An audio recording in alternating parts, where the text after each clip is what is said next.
अमरावती जिल्ह्यातील निम्न चारघड प्रकल्प मौजा खोपडा येथील भूसंपादित केलेल्या सुधारित बांधकाम मूल्यांकनाच्या रकमेत असलेल्या तफावतीची स्पष्टता न केल्यानं आणि मूल्यांकनात पारदर्शकता नसल्यानं खोपडा गावातील प्रकल्पग्रस्तांनी आमरण उपोषण पुकारलं आहे।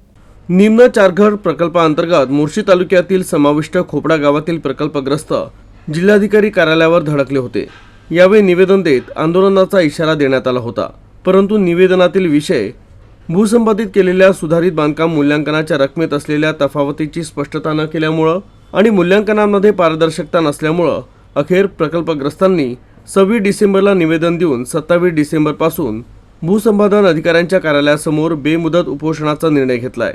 खोपडा गावातील 498 प्रकल्पग्रस्तांना मोबदला मिळाला आहे, मात्र या कार्यालयातील अधिकाऱ्यांनी मोठ्या प्रमाणात चुकीचं मूल्यांकन केल्यामुळे फार कमी प्रमाणात मोबदला मिळाला आहे। काही लोकांना दुपटीनं रक्कम वाढवून दिल्याचाही आरोप गावकऱ्यांनी केला। जुन्या बिलांना स्थगिती देऊन पुन्हा फेरमूल्यांकन करावं आणि त्यानंतर वाटप करावं, तसंच तफावतीची स्पष्टता आणि पारदर्शक चौकशी व्हावी, प्रकल्पग्रस्तांना घरकुलाचा लाभ देण्यात यावा आणि पुनर्वसनामधील उर्वरित नागरी सुविधांची कामं लवकरात लवकर पूर्ण करावी, अशा प्रमुख मागण्या आहेत। जोपर्यंत मागण्या पूर्ण होत नाही तोपर्यंत उपोषण मागे घेणार नाही, असं आंदोलकांनी स्पष्ट केलं आहे। या ठिकाणी उपोषणाचे कारण म्हणजे निम्न चारघड प्रकल्प अंतर्गत भूसंपादित केलेल्या सुधारित बांधकाम मूल्यांकनाच्या रकमेत खूप मोठ्या प्रमाणात गैरसमज झाला आहे।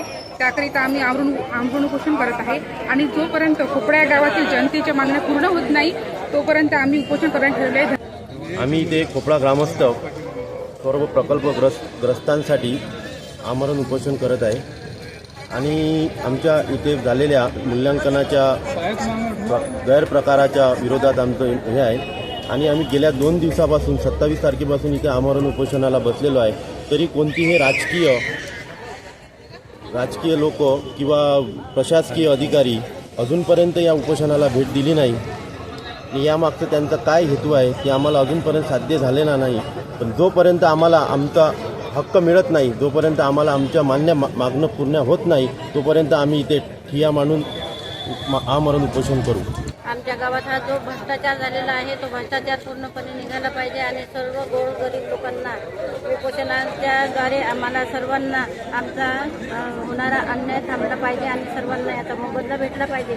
जोपर्यंत आम्ही मोबदला आम्हाला मिळणार नाही आणि आम्हाला सगळ्या आमच्या ज्या मागण्या आहेत त्या पूर्ण होणार नाही तोपर्यंत आम्ही इथून हलू शकणार नाही। आमचं आमरण उपोषण असंच चालू राहील। ही आमची सर्व नागरिकांना, सर्व मोर्शी तहसीलला आमची ही आग्रहाची विनंती आहे आणि आव्हान आहे।